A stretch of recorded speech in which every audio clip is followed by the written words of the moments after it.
Year 2005 है। सुज़लॉन का IPO आने वाला है और मार्केट में एक अलग ही क्रेज़ है, अलग ही नशा है। पावर बेस्ड कंपनी है, काफ़ी पॉपुलर है, सब लोग कह रहे हैं इसके आईपीओ में सब्सक्राइब करो। सब्सक्राइब होता भी है, रिटेल की तरफ से ऑलमोस्ट 6 टाइम्स होता है और इंस्टीट्यूशनल लेवल पे ऑलमोस्ट 40 टाइम्स होता है। That is itself a blockbuster IPO. लेकिन कुछ साल बाद एक खुलासा होता है। खुलासा ये होता है कि रिटेल को उनका हक ही नहीं मिला। क्यों?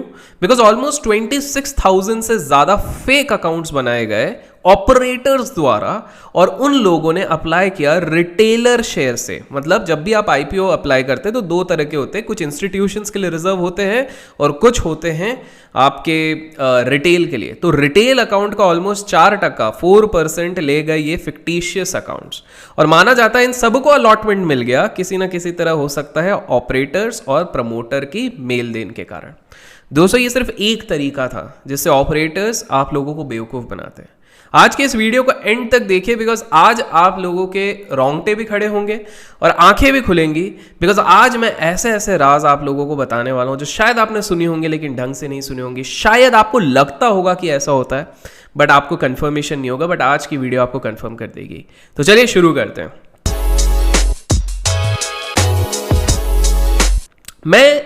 जैसे कि आपको पता है हम सिंप्लिसिटी के साथ बात करते हैं और लाइव केस स्टडीज़ की बात करते हैं, तो अपन एक इंसिडेंट की बात करते हैं। आज से करीब 22 साल पहले की बात है। एक व्यक्ति रहते हैं जिनका मैं नाम अभी जस्ट थोड़ी देर में बताऊंगा। वो कॉल लगाते हैं कुछ ब्रोकर्स को, कहते हैं कि यार बॉस मार्केट में बहुत पैसा आ रहा है, बहुत लिक्विडिटी है मार्केट में। लिक्विडिटी इन द सेंस जैसे कि हमने 2020 और 2021 से देखा है कि काफ़ी ज़्यादा लिक्विडिटी आ चुकी है। इसके तो रिस्क है करके everyone has become a trader and trading गुरु, उसी तरह की लिक्विडिटी आ गई, बहुत पैसा आ गया था बाजार में। और ये जनाब प्लान करते हैं कि यार बॉस अपन फ्लोट करेंगे एक कंपनी और उसको आगे लेके जाएंगे। दोस्तों ये कोई कंपनी बंद हो चुकी है। मैं इनकी पूरी कहानी तो इधर नहीं बताऊंगा, अगर आप चाहते हैं मैं बताऊं तो कमेंट सेक्शन में लिख दीजिएगा, बाद में एक वीडियो बना देंगे इन पे। लेकिन संक्षेप में बताऊं तो इनके ऊपर एलिगेशंस लगे। कोलकाता स्टॉक एक्सचेंज बंद हो गया था, कहने का मतलब था कि भाई इन्हीं के चक्कर में और केतन पारेख के चक्कर में हमारा पूरा स्टॉक एक्सचेंज तबाह हो गया, बंद हो गया। इन पे कोर्ट केस चल रहे थे। माना जा रहा था कि करीब 24 करोड़ के इनने शेयर्स ऐसे फ्लोट कर दिए, नकली शेयर्स जो एक्चुअली में थे नहीं। इन लोगों ने आईपीओ के बाद भी जो मार्केट में पब्लिकली बताना चाहिए उनने काफ़ी सारी चीज़ें ऑडिटर्स के साथ मिलकर छुपाई, अपने शेयर्स की रिगिंग करी और ये शेयर्स को आसमान तक पहुंचा दिया विदाउट एनी फंडामेंटल्स। दोस्तों इस तरह के काम करते हैं ऑपरेटर्स। जो बोलना बड़ा आसान होता है कि सर इस स्टॉक में ऑपरेटर है, उस स्टॉक में ऑपरेटर है, ये बोलने की बात रहती है, लेकिन इतने आसानी से आप उनको आइडेंटिफाई नहीं कर पाओगे। तो आज के वीडियो में हम समझेंगे कि ऑपरेटर्स का मोडस ऑपरेंडी क्या होता है, ऑपरेटर्स वर्क कैसे करते हैं, ऑपरेटर्स के क्या क्या तरीके होते हैं, किस किस तरीके से वो आप लोगों का काटते हैं। तो चलिए समझते हैं। तो पहली चीज, जो सबसे पहला सिचुएशन आता है जबकि एक ऑपरेटर का जन्म होता है, वो कैसे होता है। एक प्रमोटर रहता है, एक कंपनी का बिजनेसमैन रहता है जिसकी कंपनी लिस्टेड है, लास्ट 10-12 साल से लिस्टेड है, प्रॉफिट बना रही थी लेकिन लास्ट 3-4 साल से वो प्रॉफिट नहीं बना पा रही है। क्यों नहीं बना पा रही है? बिकॉज ग्लोबल सेंटिमेंट्स बदल गए हैं, माहौल बदल गया है, जज्बात बदल गए हैं, सब कुछ बदल गया, ये लॉस में है। अब इस व्यक्ति के पास कोई चारा नहीं है। इनने अपना दूरदृष्टि से, विजन से देख लिया कि भैया 4 साल के अंदर मैंने कुछ नहीं किया तो ये कंपनी बंद होने के कगार पे है, डेट बहुत भरा पड़ा हुआ है, सब कुछ है, तो अब क्या किया जाए। तो ये यहां से प्लानिंग शुरू होती है। वो प्रमोटर क्या करते हैं, वो प्रमोटर अचानक से मैनेजमेंट के साथ मीटिंग करा के नए नए बहाने बना के, उसमें मैनेजमेंट भी बहुत बार मिली रहती है, उनसे नए नए प्रोविजंस बनाते हैं। लाइक सैलरी में इंक्रीज कीजिए, ये नए नए तरीके के एक्विजिशंस दिखाइए बुक्स पे, ये मेरे चाचा के भतीजे के बेटे का है तो हम यहाँ पर लैंड एक्वायर करेंगे बिकॉज ये हमको सस्ते में मिल रहा है। कोई वेरीफाई नहीं कर रहा सस्ता है कि नहीं, मैनेजमेंट को भरोसा है प्रमोटर पे कि प्रमोटर सच्ची बोल रहा है। बट एक्चुअल में प्रमोटर क्या कर रहा है, प्रमोटर पूरे 1 से 1.5 साल में जितना ज्यादा पैसा हो सकता है मार्केट की शेयर वैल्यू से, एक्विजिशन से, खबरों से, वो जितना ज्यादा हो सकता है पैसा अपने पास बटोर रहा है। ये पैसा क्यों बटोर रहा है? सोचने वाली बात है, why is this promoter doing this thing? Because promoter ने अपना आंकड़ा लगा दिया, उस मैनेजर ने, उस ओनर ने ये आंकड़ा लगा दिया कि अगले 3 से 4 साल में मेरे हवाले निकलने वाले हैं। तो वो जितना हो सकता है 50, 60, 100 करोड़ रुपए वो निकाल लेता है अपनी कंपनी से और किसी को कानो कान खबर भी नहीं रहती है। जो डिटेल में बैलेंस शीट और प्रॉफिट एंड लॉस स्टेटमेंट और कैश फ्लो देख रहा है उसको समझ में आएगा, लेकिन बाकी किसी को पता नहीं लग रहा। वो थर्ड पार्टी ट्रांजैक्शंस कर रहा है और वो थर्ड पार्टी उसी की पार्टी है, उसी की शेल कंपनी है जहां से वो घुमा के पैसा अपने पास वापस ला रहा है। बट ऐसा वो क्यों कर रहा है? बिकॉज उसने एक प्लान बनाया। उसने ये प्लान बनाया है कि उसको कुछ दिन पहले एक कॉल आया था मुंबई से एक गैंग ने उसको कॉल किया और उन्होंने कहा कि आपके हवाले निकलने वाले हैं, ये हमको भी पता है, तो क्यों ना आप और मैं मिलके डूबती नैया से भी हम पैसा निकाल ले। वो कुछ बाजार मूवी में भी कुछ इस तरह का डायलॉग था, तो वही वाली चीज़ है। प्लान कुछ इस तरह से रहता है कि प्रमोटर इन लोगों को, इस गैंग को कुछ पैसा देगा, वो गैंग खुद उसके जो क्लाइंट्स हैं उनके कुछ पैसे लेंगे और ये लोग मिलके कुछ पहले तो खबरें निकालेंगे इस कंपनी के बारे में और उसके बाद ये सारा पैसा इस प्रमोटर की कंपनी में लगा के इसकी शेयर प्राइस को बढ़ाएंगे।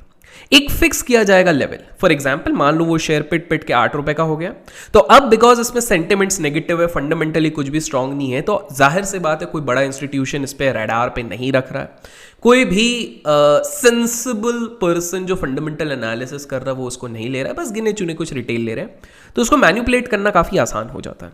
तो ये लोग प्राइस रिगिंग करने के लिए अचानक से इन्फ्लेट करेंगे आर्टिफिशियल लिक्विडिटी से, इसको एक लेवल पे ले जाएंगे, 10 रुपए के शेयर को लेट्स से 80-90 पे ले जाएंगे। जब अचानक से वॉल्यूम देख के, मोमेंटम देख के काफ़ी लोगों के स्क्रीनर्स पकड़ेंगे कि इतना वॉल्यूम पड़ा हुआ है, तो चलो लेट्स बाय दिस थिंग, और वहां से धीरे धीरे करके वो जैसे ही 100 पे जाएगा, 99 पे जाएगा, ये अपना डंपिंग शुरू कर देंगे धीरे धीरे करके। ऐसा नहीं कि एक ही दिन में कर देंगे, बिकॉज वो वॉल्यूम नहीं तो दिख जाएगा। तो अचानक से एक दिन मान लो 10% निकाल देंगे, फिर थोड़े दिन में 20% निकाल देंगे, और फिर आखिरी जब स्लॉट निकालेंगे तब back to back lower circuit लगने लग जाएगा। जो व्यक्ति 70-80 में घुसा है वो फंस जाएगा। तो यहां पे प्रोसेस कैसा चलता है अब आप समझिए। ऑपरेटर वाला ये आपको पहला फंडा समझते हैं। पहले ऑपरेटर होता क्या है? ऑपरेटर कोई भी व्यक्ति या कोई भी कार्टेल जिसके पास इतना पैसा है कि वो किसी स्टॉक को या फिर बाजार को हिला सके, उसको हम ऑपरेटर कहेंगे। सिंपल सरल भाषा से, ये कोई डेविल नहीं है, ये कोई वो नहीं है। ऑब्वियसली इनके इंटेंशन अलग अलग रहते हैं। आपको बता दूं कि हमारे देश के सारे प्रमुख बड़ी कंपनियां, जी हाँ, सारे प्रमुख बड़ी कंपनियों का कोई ना कोई ऑपरेटर होता है। मोस्टली ऑपरेटर्स गुजरात, मुंबई, चेन्नई और पुणे से ऑपरेट करते हैं, और कुछ बैंगलोर से एंड दिल्ली से। बट सबसे ज्यादा ये ऑपरेटर्स आपको मिलते हैं Mumbai, Pune, Gujarat and yes of course a few of them in Delhi and Bangalore. इन लोगों का काम क्या रहता है? एक कार्टेल रहता है, एक ग्रुप रहता है। ये ग्रुप का काम सिर्फ एक चीज रहता है, इंफॉर्मेशन एक्वायर करो, कौन सी कंपनी के प्रमोटर्स के हवाले निकल गए उनको पकड़ो, फॉल्स न्यूज स्प्रेड करो, फॉल्स न्यूज प्लांट करो, प्राइस की रिगिंग करो, सर्कुलर ट्रेडिंग करो, ये सब मैं समझाऊंगा। और उसके बाद प्राइस के प्रॉफिट निकालो, अपना शेयर रखो और बाकी सबका फायदा उठाओ। दोस्तों, हमारे शेयर मार्केट की हिस्ट्री में काफी एग्जाम्पल्स आ चुके हैं ऑपरेटर्स के। हर्षद मेहता जब रिलीज हुए थे, आफ्टर द बीच में जब वो रिलीज हुए थे, उसके बाद भी उनने काफी सारे शेयर ऑपरेट किए थे। Ketan Parekh famously known for his K10, Dinesh Dalmia again a very famous operate हुआ था by share operating and all those things. Kolkata stock exchange के हवाले उनने और केतन पारेख ने मिलकर लगा दिए थे। आपको ये समझना है कि शेयर ऑपरेटर सिर्फ एक ही तरीके से नहीं करता। जब हमने वीडियो शुरू किया तो मैंने आपको आईपीओ का एंगल बताया, तो अब एक एक करके सारे एंगल मैं आपको समझाता हूं। आईपीओ का एंगल इस तरह से रहता है दैट जब एक इन्वेस्टमेंट बैंक के साथ मिलके कोई भी कंपनी, कोई भी प्रमोटर अपना आईपीओ निकालते हैं, तो हमेशा याद रखिए कि वो आईपीओ हमेशा एक प्रीमियम पे निकालते हैं। प्रीमियम पे क्यों निकालते हैं? बिकॉज अभी इनकी ही हुकूमत चलेगी। अगर प्रमोटर्स और इन्वेस्टमेंट बैंकर मिलके निकालते हैं कि भाई साहब इस शेयर की वैल्यू तो 300 रुपए है और भले ही उसकी रियल वैल्यू 50 रुपए ही हो गए, तो वो 300 रुपए पे निकालेंगे, जिसका 250 रुपीज वो प्रीमियम लेंगे। ये इनका फायदा होता है। ये बेसिकली अपनी गुडविल का फायदा निकालते हैं। And that is one of the reasons, जब मार्केट में लिक्विडिटी और पैसा सबसे ज्यादा आता है तभी धनाधन सबसे ज्यादा आईपीओज आते हैं। आप लोग देख ही रहेंगे लास्ट 1.5 ईयर्स में, बिकॉज शेयर बाजार में इतनी ज्यादा लिक्विडिटी आ गई है थैंक्स टू सेंट्रल बैंक, अचानक से बहुत सारे आईपीओज निकल रहे हैं। आप लोगों को खुद नहीं पता कि इनके रियलिस्टिक वैल्यू क्या है, आप बस आईपीओ पे बेट कर रहे हैं ये सोच के कि मेरा पैसा डबल या ट्रिपल हो जाएगा, everything will turn out to be a DMart या बीएससी। इसकी कोई गारंटी नहीं। इस केस में ऑपरेटर कैसा गेम खेलता है? बिकॉज रिटेल और फाइनेंशियल इंस्टीट्यूशन के लिए कुछ चीजें रिजर्व रहती हैं, और जो बड़े सेठ लोग रहते हैं उनको इंटरनल खबर रहती है, प्रमोटर के दोस्त रहते हैं कि बॉस ये वाली शेयर ऑब्वियसली इतना इतना मार सकती है ऑपरेटर्स के साथ मिलके एटलीस्ट फर्स्ट डे पे। तो ये लोग कोशिश करते हैं जितना शेयर हो सके एक्वायर करें, लिस्टिंग डे के दिन हम बुक कर लेंगे अपने प्रॉफिट। और इसके लिए ये लोग काफ़ी सारे फिक्टिशियस अकाउंट, मतलब नकली अकाउंट्स रिटेल अकाउंट से बनाते हैं और उसके बाद उस चीज़ को सब्सक्राइब करते हैं। दोस्तों कुछ कुछ केसेस में तो पकड़ लिया है सेबी ने, लेकिन कुछ केसेस में नहीं पकड़ पाती है, बिकॉज हम सबको पता है बेबी क्या करती रहती है। बट आपको ये चीज़ समझना ज़रूरी है कि इस केस में नुकसान होता है रिटेल का। कैसे?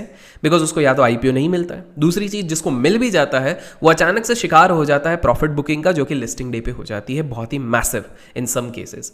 तो ये उस रूट में फंस जाता है। तो पहला तरीका इनका ये हो गया। दूसरा, जैसे मैंने बताया, प्रमोटर्स के साथ मिलके ये लोग प्राइस रिक करने की कोशिश करते हैं, जिसमें प्रमोटर अचानक से जिसके हवाले निकल रहे थे वो अचानक से प्रॉफिटेबल आ जाता है, अपना पैसा लेके वो निकल जाता है। ये दूसरा तरीका होता है जिसमें वो ऑपरेटर्स के साथ मिलके करते हैं।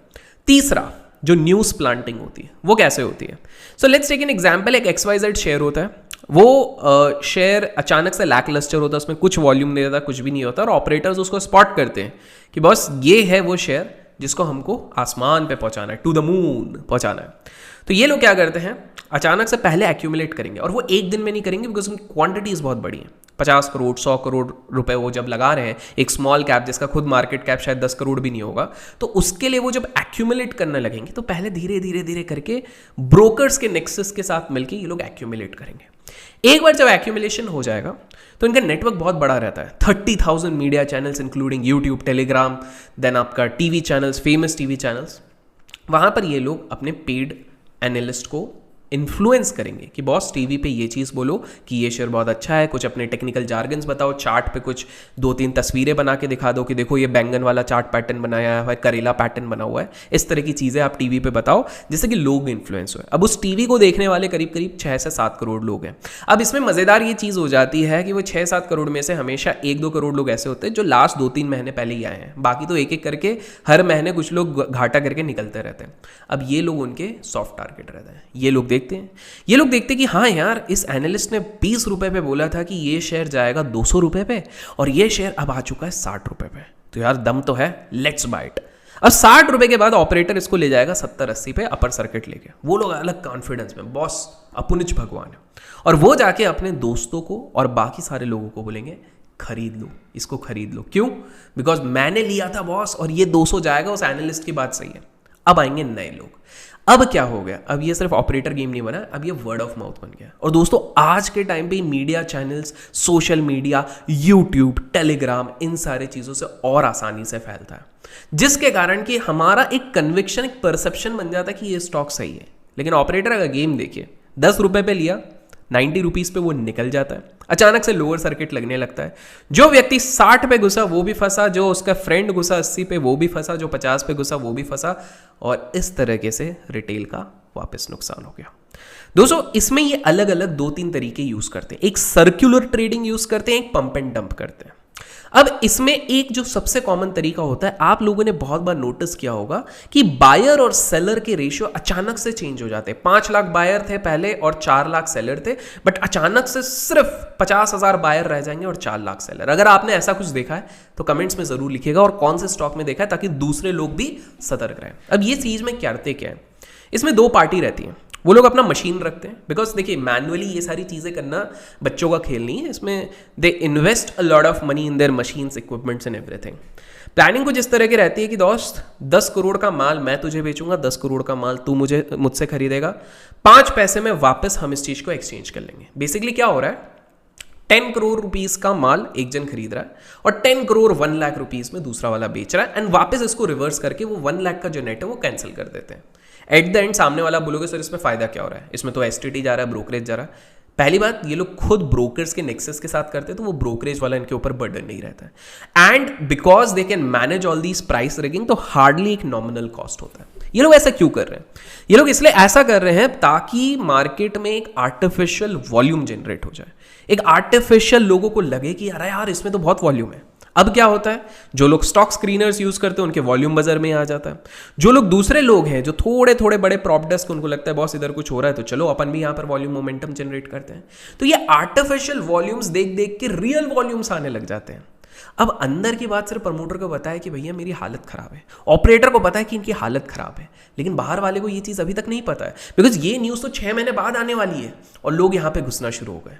और ये काफ़ी सारे ऐसे स्टॉक्स के साथ भी होता है जो FNO में भी है, फ्यूचर एंड ऑप्शन में। ये सिर्फ स्मॉल कैप या मिड कैप या पेनी स्टॉक ऑब्वियसली उधर ज़्यादा हो रहा था, लेकिन वो उन स्टॉक्स पे भी हो रहा है। तो वहाँ पर धीरे धीरे धीरे करके यहाँ पे सर्कुलर ट्रेडिंग करके आर्टिफिशियल वॉल्यूम बना दिया जाता है और बकरे फंस जाते हैं। इससे पहला फायदा, सामने वाला जो मालिक रहता है उस कंपनी का, उसका नेटवर्थ बढ़ जाता है, गुडविल बढ़ जाता है, तो लोन के इंटरेस्ट रेट अच्छे मिलते हैं, इनका नेटवर्थ बढ़ता है तो डील्स अच्छे मिलते हैं। इसके कारण ये और आगे लोगों को ब्राइब कर पाएंगे, करप्शन दे पाएंगे, जिसके कारण वो बाद में वापस इसी प्रोसेस को रिवर्स करके अपना प्राइस बढ़ाते रहेंगे। दोस्तों ऐसी काफ़ी फेमस प्रमोटर्स हैं हमारे दुनिया में। अभी हाल फिलहाल में मैं कुछ कंपनीज को देख रहा हूँ, मैं नाम नहीं लेना चाहूँगा, अगर आप गेस कर सकते हैं तो कमेंट सेक्शन में ज़रूर लिखिएगा वीडियो अपलोड होने के बाद कि वो कौन सी कंपनी हो सकती है, बिकॉज इस तरीके से ही काफ़ी सारे लोग चीज़ें मैनिपुलेट कर रहे हैं। और एक चीज़ है, अब मैं आपको बताता हूँ, और एक तरीका जो होता है उससे होता है ब्लैक मनी को किस तरह वाइट मनी कर दिया जाता है। देखिए डिमोनेटाइजेशन हुआ, उसके बाद काफ़ी सारे लोगों का ब्लैक मनी फंस गया, स्पेशली रियल एस्टेट और बिजनेसमैन करोड़ों करोड़ों अरबों अरबों रुपए फंस गए। आपको क्या लगता है, वो जो कुछ केसेस हमने टीवी पे उस टाइम पे देखे थे कि बोरे में 50 लाख निकले, 20 लाख निकले, 500 के पुराने नोट, ये सब खत्म हो गया? नहीं, आज भी ब्लैक मनी चलता है। अगर आपको लगता है कि ब्लैक मनी का काम नहीं हो रहा, रुक गया है, बिल्कुल नहीं, हल्का सा कम हो गया है। एटलीस्ट जो नॉर्मल बिजनेसमैन जो ये चीज़ करना चाहते थे वो नहीं कर रहे, लेकिन बड़ी मछलियाँ, बड़े शार्क्स आज भी कर रहे हैं। ये लोग राउटिंग करते हैं। राउटिंग इन द सेंस क्या होता है, विदेश में काफ़ी सारे ऐसे बैंक्स हैं जैसे स्विस बैंक और बाकी सारे हैं जिनको कोई मतलब नहीं आपका पैसा कहाँ से आता है। What these people do is, आप इनको ब्लैक, आपका किसी भी जुगाड़ पानी से अपना कैश बचाइए, वो कन्वर्ट कर देंगे उनकी करेंसी में, और वहां से वो या तो आप अपनी शेल कंपनी में उसको ट्रांसफर करा लो, मतलब एक आर्टिफिशियल कंपनी सिंगापुर में बना लो, दुबई में बना लो, वहां पे वो पैसा लेके आ जाओ, एंड उसी पैसे को यहां पर जाके आप वापस अपनी कंपनी में as an FII, as a DII, as an investor डाल दो। क्या होगा? अगेन कैपिटल एप्रिसिएशन हो जाएगा। या तो फिर वही पैसे से अपना कैपिटल एप्रिसिएशन करो और फिर प्रमोटर दिखाएगा कि मैंने 2% अपना स्टेक बेच दिया मार्केट में बिकॉज मुझे जरूरत थी। लोगों को लगेगा कि ठीक है यार, प्रमोटर इतना मेहनत करता है तो जरूरी है, जबकि बॉस ये काला धन था जो शायद उसने पॉलिटिशियन से लिया, चाहे उसने बिजनेसमैन से लिया, जो घूम फिर के इधर वाइट हो गया, जिसका एक कमीशन शेयरिंग होगा। तो ये एक और तरीका होता है जिस तरह फॉरेन इंस्टीट्यूशनल इन्वेस्टमेंट के नाम पे भी बेवकूफ बनाया जाता है और आप लोगों को लगता है कि यार बॉस ये तो बिल्कुल सही चीज चल रही है। तो ऑपरेटर बेसिकली टारगेट किस तरह के स्टॉक करते हैं? मोस्टली जो लैक लस्टर होते हैं, जिसमें ज्यादा वॉल्यूम नहीं है, ज्यादा मोमेंटम नहीं है, बहुत नेगेटिविटी है, पहले तो उनको पहले टारगेट करते हैं। दूसरा, ऐसी कंपनीज जो फेमस हैं, जो मीडिया में बहुत आती हैं और उन पे डेट बहुत ज़्यादा है, बिकॉज ऑपरेटर्स बड़े स्मार्ट होते हैं, उनको पता है कि बॉस इनमें डेट और कर्जा इतना ज़्यादा है और ये लोग अपनी इमेज कभी ख़राब नहीं करना चाहेंगे, तो ये हमारे साथ मिल जाएंगे। आपको मैं एक हिंट देता हूँ, अच्छे ऑपरेटर्स में है, मैं बताता हूँ कि जब भी, मैंने शायद पहले भी बताया, फोर्ब्स की रिचेस्ट लिस्ट आने वाली रहती है, तब अचानक से कुछ ऐसे शेयर्स होते हैं जो बजिंग होने लग जाते हैं। पूरे साल भर हल्का फुल्का ऊपर नीचे रेंज में रहते हैं, लेकिन जिस बार लिस्ट आने वाली रहती है, मतलब जब कैलकुलेशन होता है, देखिए लिस्ट तो लिस्ट बनने के 3-6 महीने बाद आती है, लेकिन जब भी उसका कैलकुलेशन होने वाला रहता है तो वो अचानक से उस समय पे, साल के उस क्रूशियल समय पे उनके शेयर्स अचानक से भागते हैं। No one notices that, but ये बहुत इंटरेस्टिंग चीज़ है, ईयर ऑन ईयर होता है। और जैसे ही वो लिस्ट के फाइनल रिकॉर्डिंग चले जाती है कि हाँ भैया रिचेस्ट फ्रॉम इंडिया ये हैं, ये लिस्ट बन गई, उसके बाद अचानक से वापस वो लैक लस्टर हो जाता है, अपने ऑल टाइम हाई से वो नीचे आ जाते हैं शेयर्स, और ये सिर्फ एक नहीं 2-3 शेयर्स के साथ होता है। तो इस तरह भी ऑपरेटर्स के साथ मिलकर रिगिंग की जाती है। गीतांजलि जेम्स के साथ ये किया गया, DSQ सॉफ्टवेयर के साथ किया गया, केतन पारेख के KSCL, K10 स्टॉक्स के साथ ये किया गया, और आजकल भी ये सारी चीज़ें हो रही हैं। समझने का सिर्फ 1-2 तरीके ही हैं। पहली चीज़, किसी दूसरे पे विश्वास मत कीजिए, अपनी एनालिसिस खुद कीजिए। किसी और पे तभी विश्वास कीजिए जब आपने उनको परखा हो, एटलीस्ट साल भर तक जिसको परखा हो तब कीजिए। दोस्तों आपको बता दूं कि ऑपरेटर्स के आजकल तरीके यूट्यूब के माध्यम से भी चल रहे हैं। मुझे ही कुछ समय पहले एक अच्छा डील आया था, नंबर नहीं बताऊंगा, नाम नहीं बताऊंगा, बट इतना आपको हिंट दे देता हूं कि एक जावा डेवलपर जितना इन्फोसिस और टीसीएस में 3 साल के एक्सपीरियंस के बाद कमाता है, उसकी 5 सैलरी को ऐड कर दो, उतना मुझे सिर्फ एक स्टॉक रेकमेंड करने के लिए मिल रहा था। ये लोग ये नहीं देखते कितने सब्सक्राइबर्स है, कितने क्या है, ये एक ट्रस्ट फैक्टर देखते हैं कि आप पे कितने लोग ट्रस्ट करते हैं। कहीं ना कहीं मेरे कंसाइंस ने वो अलाउ नहीं किया। ऑब्वियसली सच बोलूँ तो लालच तो आ गया था, बट कहीं ना कहीं कंसाइंस अलाउ नहीं करता, तो हमली हमको मना करना पड़ता है। और ये पहली बार नहीं है, ऐसे पहले भी इंसिडेंट हो गए। तो एक चीज़ याद रखिए कि कोई टेलीग्राम, कोई यूट्यूब, कोई ट्विटर, कहीं पर भी कोई अगर किसी एक या दो स्टॉक को बार बार रिकमेंड कर रहा है तो आपको सतर्क होना ज़रूरी है, बिकॉज यू डोंट नो कि ये रिकमेंडेशन क्यों हो रही है। दूसरी चीज़ आपको ये समझना है कि टीवीज पे भी काफ़ी सारी चीज़ें रिग्ड होती हैं। एसएमएस अगर आपको आ रहे हैं, व्हाट्सएप अगर आ रहे हैं, तो आपको पहले खुद की रिसर्च करनी। तीसरा, सपोर्ट एंड रेजिस्टेंस हम लोग सब देखते हैं, प्राइस एक्शन हर कोई देखता है। आपने बहुत बार नोट किया होगा कि स्टॉक अचानक से अपने रेजिस्टेंस जाता है, रेजिस्टेंस से ब्रेकआउट करता है अच्छे वॉल्यूम से, आप BTST लेते हो और अगले दिन वो गैप डाउन हो जाता है। देखा है? ये सीन ऐसा होता है कि जो चीज़ आप देख रहे हो वही ऑपरेटर्स भी देख रहे हैं, और ऑपरेटर्स उस रेजिस्टेंस पे आपको एक फेक वॉल्यूम दिखा के वहां पर एंड ऑफ द डे उनने प्लान बना लिया था डंप करने का, और वो अगले दिन से डंपिंग शुरू कर देते हैं। तो आपको ये लगता है यार मैंने तो ब्रेकआउट पे लिया था, उसके बाद ये क्यों गिर गया है? बिकॉज इसका रीजन ये है, जब लेस नोन शेयर्स या फिर FNO के वो स्टॉक्स जो बहुत ज़्यादा पुराने नहीं हैं, जिसपे बहुत ज़्यादा फ्लोट नहीं है, उन पे आप ट्रेड करते हो, तो वहां पर ऑपरेटर्स आपको फंसाने की कोशिश करते हैं। दोस्तों, आशा करता हूं आज का ये वीडियो आपको एक पर्सपेक्टिव दिया होगा। मैंने 3, 4, 5, 6 एंगल्स यहां पर आपको बताए हैं। अगर पसंद आए तो लाइक ज़रूर कीजिएगा, और ज़रूर बताइएगा कमेंट सेक्शन में कि अगला वीडियो अब किस पे आपको चाहिए।